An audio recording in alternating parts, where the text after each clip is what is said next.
My name is Dr. Maria Flores Sperling, and I am a featured woman for the October 2023 issue of the Bold Maven magazine. What did you want to be when you were younger? I wanted to be a cosmetologist and a nurse. Can you share a little bit about your work as a professional counselor? Yes, because of the two things that I wanted to be when I was younger, I actually became those things, which led me into nursing. And then I didn't like nursing, it was just really tasking. So then I got a job as a bilingual counselor in family planning of Western Massachusetts, and I loved it. And mostly because I spoke Spanish. Most of the population were Puerto Rican, and they didn't speak English. So I did a lot of speaking my language, and so I got it.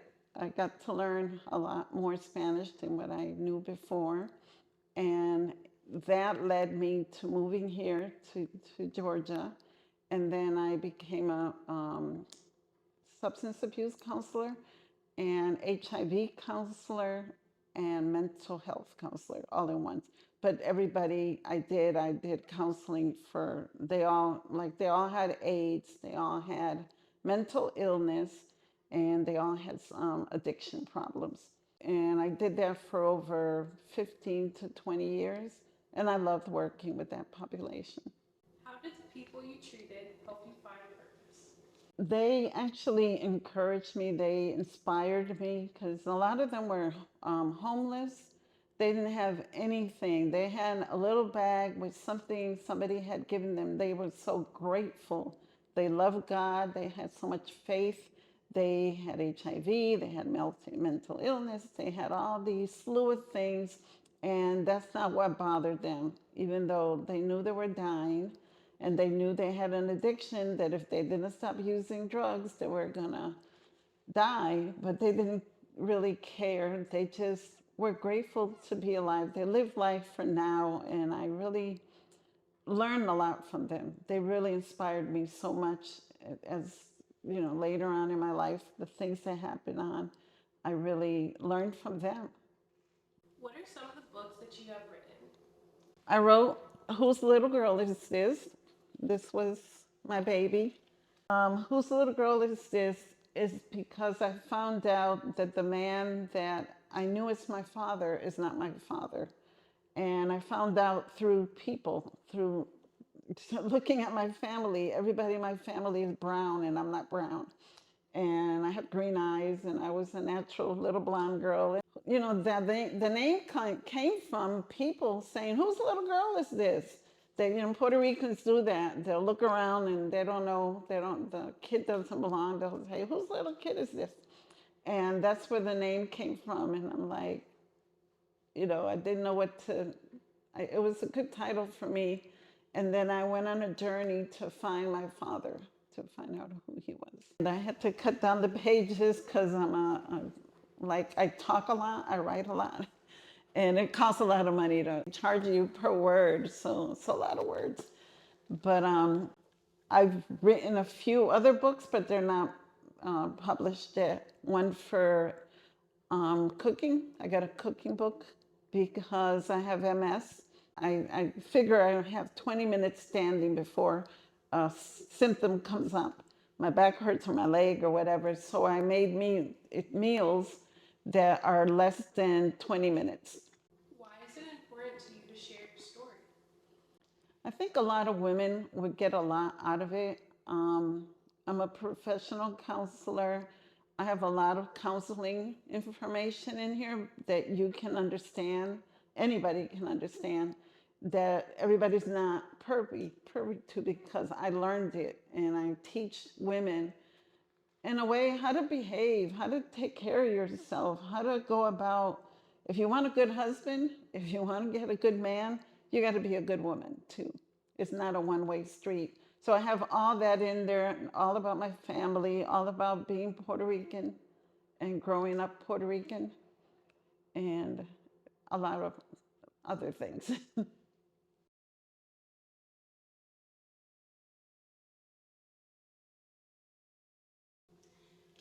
October is Domestic Abuse Awareness Month. Can you talk about finding the strength to leave your husband and moving you and your children to Georgia? Yes. Leaving him was a long. It wasn't like, okay, I'm leaving him and that's that. It wasn't that he was a very, very violent man, and I was very afraid of him, and I think that kept me alive. If I weren't afraid of him, he probably would have killed me. And that's and, that's it. So I was thinking of my children. Yeah, a lot of people told me, why don't you just kill him? I'm like, yeah, and I'll go to jail and he'll be with my kids and he'll bring up two, mean men that'll beat up on their wives. No, I'm not going to kill anybody. So he saw me talking to a coworker, and of course he went into a fury. He drove by the street and saw me, looked at me, and shook his head like okay. And I keep going back in my head to that day. I could have went to my mother. My mother lived around the corner, but yet I didn't feel like it mattered. If I went to my mother, she was just gonna call me stupid and go home and call me names. So I had no one to go to in a city that I knew everybody.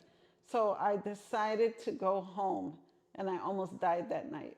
He was waiting for me. He had locked all the windows. He had locked the back door. He pounced on me. He punched my face in. He was a professional boxer. He punched me, and he choked me. He did everything you can imagine. And but I didn't die. I stayed. He dropped me. When he dropped me, I dropped like a rag doll, and he went out the door because he realized he went too far. And at him going too far, I laid in the bed with the kids. They didn't see that because they were outside, thank God. And I tried to hide my face. I put a hat on and I laid them down on the sofa with me. And I wanted to watch the front door because I know he had keys. So he came in the middle of the night and I fell asleep and he woke me up to a barrel of a gun. He put a gun to my head and he said, "Oh, I have a solution to our problems." And I looked at him and I just pushed the gun away. I wanted, if he was going to shoot me, shoot my legs, not my head. I don't want my kids to see that. And I ran to the bathroom to vomit. And he called me, "You're so stupid. I don't have any bullets in it. You're so weak. Look at this and that." And then he left. And I called my brother, who was a police officer, and he called a detective friend of his. And what I got, and my face was so bad that anybody that would look at me that was a woman would just cry. They were just crying. People just look. I'm like, "Stop crying," because I feel bad enough as it is. So the officer said, "We don't know if he did it or not. It could have been anybody. Anybody could have punched my face in like this." So they didn't do anything about it, but it did bring him out of the house. He left, but he wasn't gone. He left, but my neighbors told me, asked me. I wasn't friendly with the neighbors. He didn't let me talk to anybody. I couldn't go to the door without him asking me, "What are you doing?" Couldn't answer the phone. "Who are you talking to?" Close the shades. Don't go outside. Couldn't go to the store. He would do it. So I was like a prisoner. My neighbors told me, "Maria, can I ask you something? Are you and Angel broken up?" And I said, "Yes, we are." She said, "Every night he goes in the basement, every night." And I'm like, "Oh my God, he could kill me at any moment." So he told my sister that he had a gun with my name on it. And I'm like, well, of course, my sister didn't tell me. I found out later. She didn't bother to tell me. She didn't think that was important information after he punched my face in.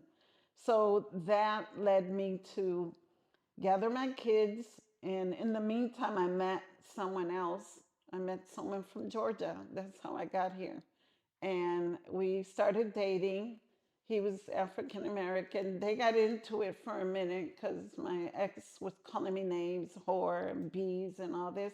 And he asked him to stop doing that. She's with me now, respect that. And he picked my ex up because he was a short guy.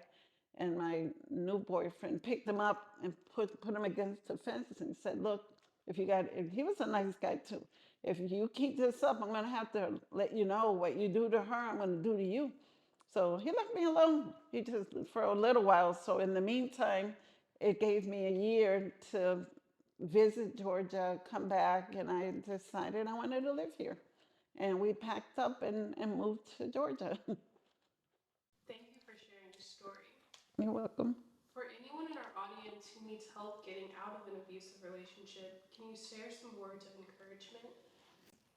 Yes, I would share some words of caution. Be very, very careful when you leave. Don't leave just like that. I would ask you to go to an agency and get a plan. Go ask somebody to help you make a plan to leave, because a lot of women have attempted to leave on their own and ended up being murdered. And I'm not just saying that to scare anybody. You hear it in the news all the time. Men they get a knee-jerk reaction and they will hurt you.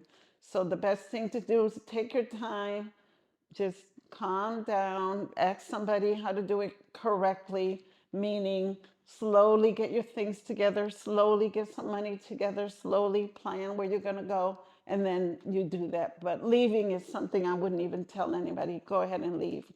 It's very dangerous. How can our audience reach you and purchase your books?